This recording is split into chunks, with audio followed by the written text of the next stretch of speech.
In many countries around the world, we can see that the religious institutions have an effect on women's rights and the roles they play in society. That is true. There is gender inequality even in the United States today.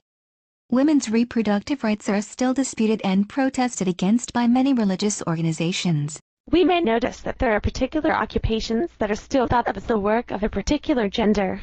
Wages can vary between these occupations, as well within occupations depending on the gender of the wage earner.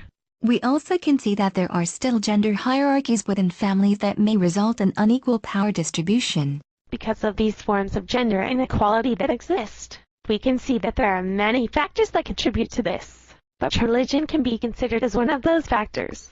We tend to think of religiosity in the United States as a decreasing trend. However, a study by Zielinski in 2007 suggested that religiosity is increasing due to the growing number of grave markers with religious sentiments in the last few decades. In reality, there is a rise in religious fundamentalism around the world. In the United States, we have also seen a rise in conservative political parties with religion influences. We also can see conservative lawmakers with strong religious affiliations, particularly Christian ones, often protest laws supporting women's reproductive rights or equal wages.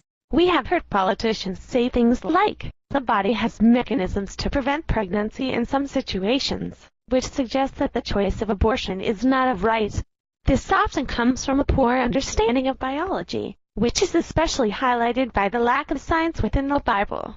These laws that they support ultimately reinforce the limited gender rights and roles women may have in our society. Though, as Margaret Thatcher said, if you want anything said, ask a man. If you want anything done, ask a woman. But a 1995 study by Miller and Hoffman suggests that women are often more religious than men, and so, the reason that limited gender rights and roles are reinforced is because women tend to be more accepting of the ideology presented by religious institutions.